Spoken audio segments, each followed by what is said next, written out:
Hello guys, welcome back to my vlog. Ayan, may nakita na naman tayong baboy ramo dito. Huwag ninyong ipagwalang bahala or lumapit sa baboy ramo pag nakakita kayo guys. Kasi ang mga ibang baboy ramo ay umaatake sila. Mas lalo pa kung meron kayong alagang aso na maliliit. Huwag ninyong ilapit yung mga alaga ninyong aso sa baboy ramo.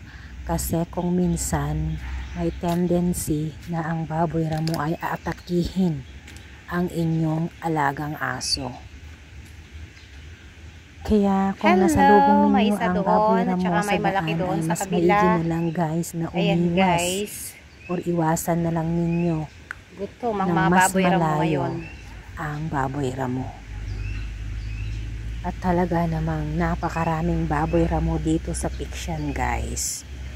Dito sa parte ng mid-level, sa forest ng mid-level, makikita mo talaga ang napakadaming mga baboy ramo dito at ang dami ring mga naglalakad ng aso.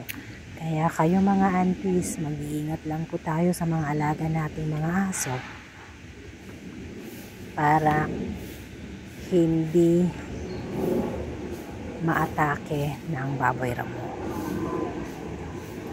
Okay lang po sa mga malalaking mga aso na alaga natin, pero meron yung mga maliliit na aso ay talaga namang atakihin ng baboy ramo, kaya mag-iingat po tayo.